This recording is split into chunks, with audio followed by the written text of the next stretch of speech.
सकता है।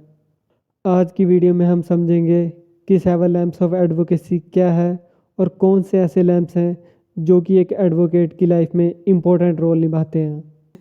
तो आइए अब हम जान लेते हैं कि what are the 7 lamps of advocacy. 7 lamps of advocacy है honesty, courage, industry, wit, eloquence, judgement and fellowship. ये सब एडवोकेट की 7 क्वालिटीज़ हैं जो कि एक एडवोकेट में होना बहुत ज़रूरी होता है। तो आइए अब हम इन क्वालिटीज़ को वन बाय वन देख लेते हैं। 7 लैम्प्स ऑफ एडवोकेसी का पहला लैम्प है ऑनेस्टी। ऑनेस्टी एक ऐसी पॉलिसी है जो कि एक प्रोफेशनल को दूसरे व्यक्ति के साथ बात करते हुए यूज़ करनी चाहिए। जब भी एक एडवोकेट केस लेता है तो उसकी बातों में, उसके शब्दों में और उसके बिहेवियर में ऑनेस्टी का होना बहुत ज़रूरी होता है। एक प्रोफेशनल व्यक्ति के लाइफ में ऑनेस्टी का होना उस व्यक्ति की प्रोफेशनल रेपुटेशन को सोसाइटी में बढ़ाता है और एक एडवोकेट की रेपुटेशन उसकी फेम और क्लाइंट के साथ ट्रस्ट को बढ़ाती है। जब भी एक एडवोकेट अपने क्लाइंट के केस से डील करता है तो उससे यही एक्सपेक्ट किया जाता है कि वो जो भी ओरल और डॉक्यूमेंट एविडेंस यूज़ कर रहा है वो सब as a honest person use कर रहा है। एक जज का जो भी डिसीजन होता है वो सिर्फ एडवोकेट्स के द्वारा दिए हुए एविडेंस के बेस पर ही होता है और अगर एक एडवोकेट किसी गलत फैक्ट को रिप्रेजेंट कर देता है उसकी वजह से किसी इनोसेंट व्यक्ति को भी पनिशमेंट हो सकती है। एक एडवोकेट को अपने प्रोफेशन में अपने क्लाइंट के साथ, अपोजिशन पार्टी के साथ और जितने भी कानून हैं उन सब के साथ ऑनेस्ट होना बहुत ज़रूरी होता है। अपने क्लाइंट के साथ ऑनेस्ट रहने के लिए एक एडवोकेट को अपने केस की हर एक जानकारी अपने क्लाइंट को देनी बहुत ज़रूरी होती है। एक केस की जितनी भी मेरिट्स और डीमेरिट्स होती हैं वो एडवोकेट को अपने क्लाइंट को बताना बहुत ज़रूरी होता है। और अगर किसी सिचुएशन में एक एडवोकेट को लगता है कि वो केस हार सकता है तो इस स्थिति में भी उसे अपने क्लाइंट को यह बात बताना बहुत ज़रूरी होता है। और अगर अपोजिट पार्टी के साथ ऑनेस्ट रहना है तो एक एडवोकेट का मन दूसरी पार्टी को डिसीव करने का बिल्कुल भी नहीं होना चाहिए। जो भी एडवोकेट एक जज के सामने ट्रूथफुल फैक्ट रखता है उस एडवोकेट को कानूनों के साथ ऑनेस्ट माना जाता है। यही सब बातें हैं जो एक वकील को ऑनेस्ट बनाती हैं। 7 लैम्प्स ऑफ एडवोकेसी का दूसरा लैम्प है courage. Courage means the ability to stand in front of the court without any fear. जब भी एक एडवोकेट किसी केस में आर्गूमेंट्स करता है तो उसे आर्गूमेंट्स करते हुए प्राउड और कॉन्फिडेंट फील होना चाहिए। करेज ही एक ऐसा फैक्टर है जो कि एक एडवोकेट को जजिस को कन्विंस करने के लिए हेल्प करता है। एक एडवोकेट अपनी लाइफ में हमेशा ही सिंपल केसेस से डील नहीं कर सकता। उसे अपनी लाइफ में बहुत सारे केसेस जैसे murder, marital rape, child labour जैसे केसेस से भी डील करना पड़ सकता है और इन सभी केसेस से डील करने के लिए एक वकील के पास करेज होना बहुत ज़रूरी हो जाता है। एक वकील को इन सब प्रॉब्लम से फाइट करने के लिए हमेशा तैयार रहना चाहिए और वो अपने इस करेज को एज अ वेपन भी यूज़ कर सकता है, पर उसके लिए उसे लॉ की डीप नॉलेज होना बहुत ज़रूरी होता है। और हमारा थर्ड लैम्प ऑफ एडवोकेसी है इंडस्ट्री। आपने ये बहुत बार सुना होगा कि ignorance of the law is not an excuse. मतलब कि कोई भी व्यक्ति ये एक्सक्यूज़ नहीं दे सकता कि उसे उस लॉ के बारे में नॉलेज ही नहीं थी। और जब यही बात एक एडवोकेट के ऊपर आती है तो उसके लिए यह बहुत इम्पोर्टेंट बन जाता है कि जिस भी केस में वो डील कर रहा है उसे उस केस के बारे में प्रॉपर नॉलेज हो, जो भी उस केस में कानून यूज़ हो रहे हैं उनकी उसे प्रॉपर नॉलेज हो। बिना कानूनों की जानकारी के एक एडवोकेट कभी भी अपने केस को नहीं जीत सकता। उसे हमेशा ही अपने केस को जीतने के लिए उस केस के बारे में डीप नॉलेज होना बहुत ज़रूरी होता है और यही डीप नॉलेज उसके केस को जीतने के चांसेस और बढ़ा देती है। जैसे कि हम सब जानते हैं कि हमारे लॉज स्टैटिक नहीं है और ये हमेशा ही सोसाइटी की नीड के according time to time change होते रहते हैं। जब भी सोसाइटी में कोई नई प्रॉब्लम क्रिएट होती है तो उस प्रॉब्लम को सॉल्व करने के लिए पार्लियामेंट एक नया लॉ पास कर देती है और एक वकील के लिए इन सब नए कानूनों की जानकारी होना बहुत ज़रूरी हो जाता है क्योंकि अगर कोई पुराना एडवोकेट अपने टाइम के किसी भी केसेस को बड़ी आसानी से डील कर सकता था, लेकिन वही एडवोकेट अपने आप को नए लॉज के साथ अप टू डेट नहीं रख पाता, तो उसे भी नए केसेस के साथ डील करने के लिए बहुत सारी कठिनाइयों का सामना करना पड़ सकता है। इसका मतलब है कि एक वकील को केस जीतने के लिए हमेशा ही हार्ड वर्क करते रहना चाहिए और जितने भी नए लॉज पास होते हैं उन सब की जानकारी रखनी चाहिए।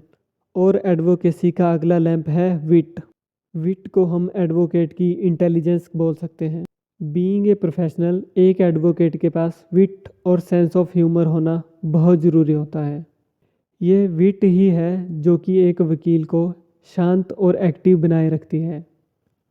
बिना इंटेलिजेंस के एक एडवोकेट अपने ही केस को गुस्से के साथ लड़ेगा, जिससे जस्टिस नहीं मिल सकती। जजिस भी ऐसे गवाहों और वकीलों को पसंद करते हैं जो कि उन्हें जस्टिस दिलवाने में मदद करते हैं, ना कि ऐसे लोगों को जो कि कोर्ट का माहौल ख़राब करते हैं। जजिस जितने भी क्वेश्चंस पूछते हैं वो सब क्वेश्चंस एक एडवोकेट की विट और प्रेजेंस ऑफ माइंड को चेक करते हैं। ऐसा बहुत बारी होता है कि ड्यूरिंग द प्रोसीजर एक एडवोकेट कुछ क्वेश्चंस को कोर्ट में आंसर करने के लिए फेल हो जाता है। उस टाइम पर यह एडवोकेट की बुद्धि ही है जो कि उसे उस गैप को फिल करने के लिए हेल्प करती है। फिफ्थ लैंप ऑफ एडवोकेसी है एलोक्वेंस। इस लैंप को आर्ट ऑफ स्पीकिंग भी कहा जाता है। सभी एडवोकेट अपने केस में जजिस के सामने आर्ग्यूमेंट्स डिलीवर करते हैं, लेकिन एलोक्वेंस आर्ग्यूमेंट्स करने का एक ऐसा तरीका है जो कि जजिस और जितने भी कोर्ट रूम में सुनने वाले व्यक्ति होते हैं उनके दिमाग पर एक लॉन्ग लास्टिंग इफेक्ट डालता है। एडवोकेसी के एलोक्वेंस लैंप को यूज़ करने के लिए एक एडवोकेट को स्किलफुल स्पीकर होना बहुत ज़रूरी होता है। जब भी एक एडवोकेट जजिस के सामने आर्गुमेंट को पेश करता है तो उसकी बातों में कॉन्फिडेंस होना बहुत ज़रूरी है, और जो भी वो लैंग्वेज यूज़ कर रहा है वो लैंग्वेज एरर फ्री होनी चाहिए और उसके पास खुद को सही टाइम पर रोकने की और बोलने की एबिलिटी होनी चाहिए। जो भी एडवोकेट के आर्गुमेंट्स होते हैं वो इफ़ेक्टिव होने चाहिए, ना कि ड्रामेटिक। और जितने भी पॉइंट्स एडवोकेट अपनी स्पीच में कवर कर रहा है वो सब ऐसे पॉइंट्स होने चाहिए जिनकी हेल्प लेकर एक जज अपनी जजमेंट लिख सकता है। एक एडवोकेट को अपनी एलोक्वेंस की पावर यूज़ करने के लिए दूसरी पार्टी की कमियों को नोटिस करना चाहिए, उसका प्रेजेंस ऑफ माइंड बहुत अच्छा होना चाहिए और उसे लॉ की डीप नॉलेज और एक्सपीरियंस होना चाहिए, और एक एडवोकेट को आर्गुमेंट और जस्टिफिकेशन के बीच में रिलेशनशिप सेटल करना आना चाहिए। सिक्स्थ लैंप ऑफ एडवोकेसी है जजमेंट। जजमेंट का मीनिंग है कि एक एडवोकेट को उसके प्रेजेंट केस की डीप नॉलेज होनी चाहिए जिसके बेस पर वह अपना ओपिनियन तैयार कर सके। एक अच्छा एडवोकेट यह जानता है कि इस विटनेस और एविडेंस को प्रूव करने से कौन कौन से सर्कमस्टांसिस क्रिएट हो सकते हैं। अपने आर्ग्यूमेंट्स के आधार पर एक वकील को दूसरी पार्टी के क्या क्वेश्चंस हो सकते हैं उसके बारे में भी पता होना चाहिए, और दूसरी पार्टी द्वारा पूछे गए क्वेश्चंस को टैकल करने के लिए एक एडवोकेट को हमेशा तैयार रहना चाहिए। सेवंथ लैंप ऑफ एडवोकेसी है फेलोशिप। फेलोशिप को एक एडवोकेट की लाइफ में मोस्ट इम्पोर्टेंट लैंप माना जाता है। जब भी एक एडवोकेट अपने क्लाइंट के केस में दूसरी पार्टी के वकील के साथ आर्ग्यूमेंट्स करता है तो इसका यह मतलब नहीं होना चाहिए कि वह एक दूसरे के विरोधी बन चुके हैं, क्योंकि वो दोनों अपने क्लाइंट्स के लिए केस को डील कर रहे हैं और उसमें आर्ग्यूमेंट्स कर रहे हैं ताकि उनके क्लाइंट्स को जस्टिस मिल सके।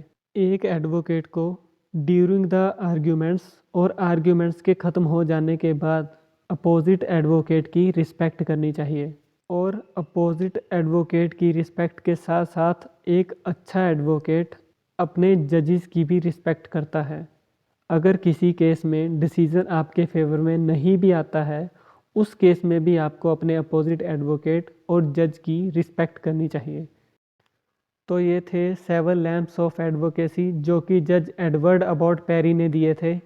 अब हम जान लेते हैं 8th लैम्प ऑफ एडवोकेसी के बारे में, जो कि जस्टिस वीके अय्यर ने अपनी प्रोफेशनल कंडक्ट ऑफ एडवोकेसी की बुक में दिया था।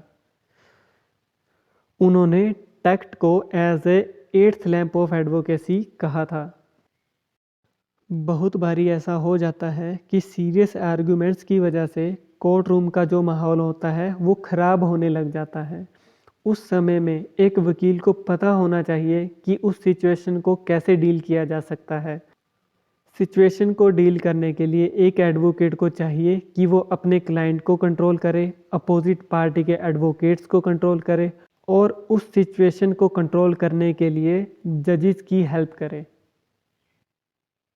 तो आज की वीडियो में हमने 7 लैम्प्स ऑफ एडवोकेसी के बारे में जाना और इन सब को जानने के बाद यही कंक्लूज़न निकलता है कि एक एडवोकेट्स को इन क्वालिटीज़ को हमेशा यूज़ करते रहना चाहिए, क्योंकि एडवोकेसी का जो प्रोफेशन है वो सिर्फ पैसा बनाने के लिए नहीं है, बल्कि ये एक ऐसा प्रोफेशन है जो कि अपने क्लाइंट्स को जस्टिस प्रोवाइड करवाता है। आशा करता हूँ कि आपको वीडियो पसंद आई होगी। अगर इस वीडियो को लेकर आपके कोई भी सुझाव हैं तो आप हमें कमेंट बॉक्स में बता सकते हैं। आज की वीडियो में इतना ही, मिलते हैं अगली वीडियो में।